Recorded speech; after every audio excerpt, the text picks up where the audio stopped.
Imagine a man who journeyed further from Earth than most could ever dream, yet spoke with the simplicity of a seasoned sailor. This was Jim Lovell, a humble astronaut whose life story is a testament to courage, resilience, and the quiet dignity of service. Born on March 25, 1928, Lovell embarked on a career that would take him beyond the stars, yet his true essence remained deeply rooted in the everyday. He died on August 7, 2023, at the age of 97, leaving behind a legacy that continues to inspire generations.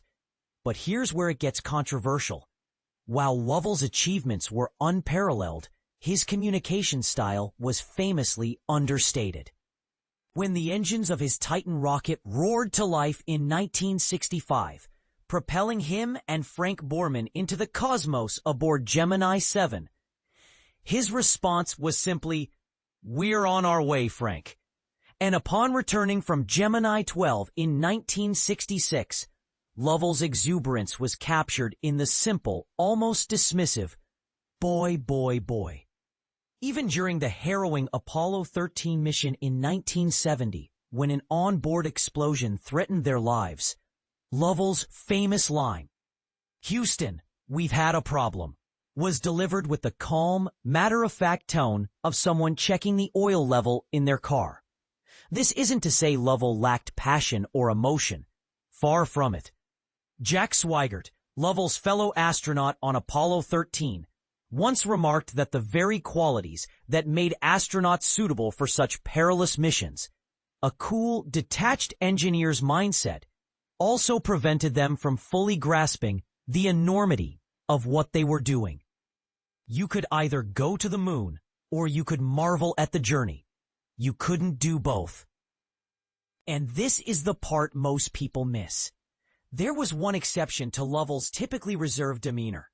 In 1995, when his book about Apollo 13, co-written with me, was adapted into a film starring Tom Hanks, Lovell shared a profound piece of wisdom.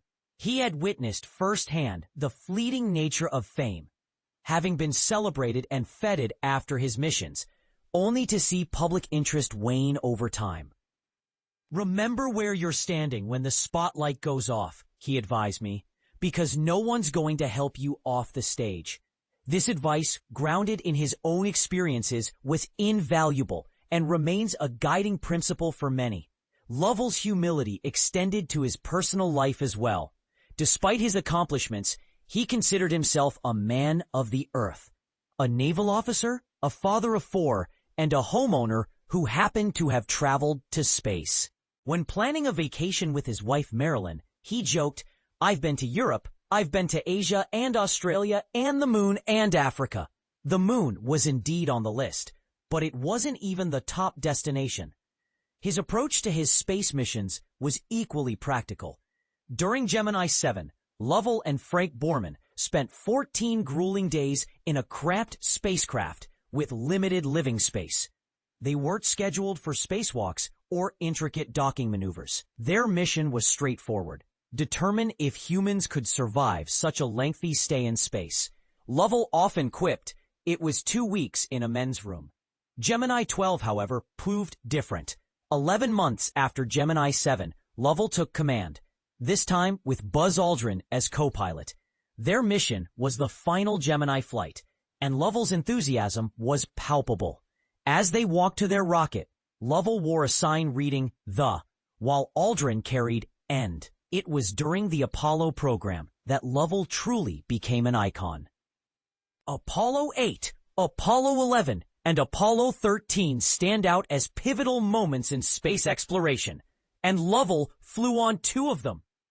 Apollo 8, launched in December 1968, was particularly significant.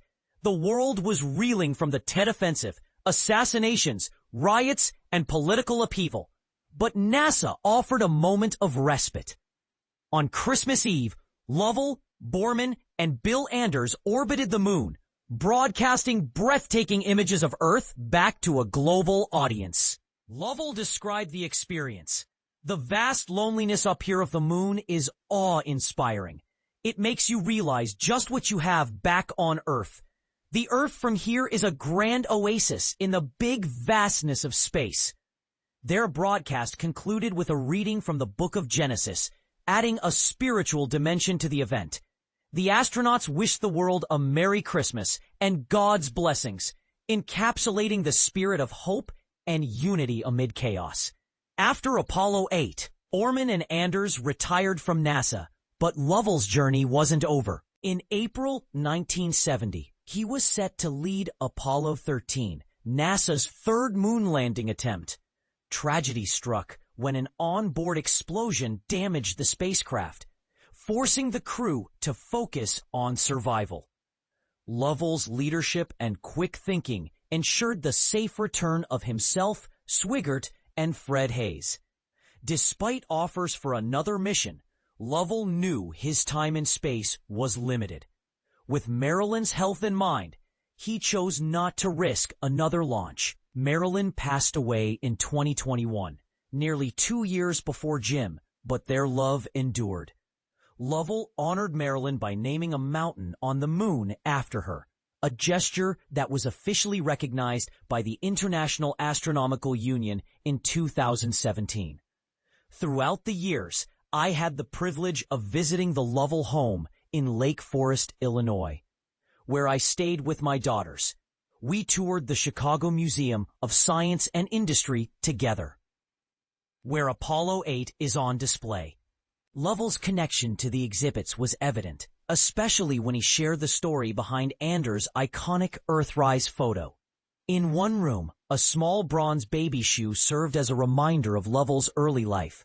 A lunar boot would have complemented it beautifully, but the feet that wore the baby shoe never walked on the moon. The spotlight that Lovell warned about has now faded, and he has left the stage. His absence leaves a void, but his legacy endures, inspiring us all to find beauty in the ordinary and courage in the face of extraordinary challenges.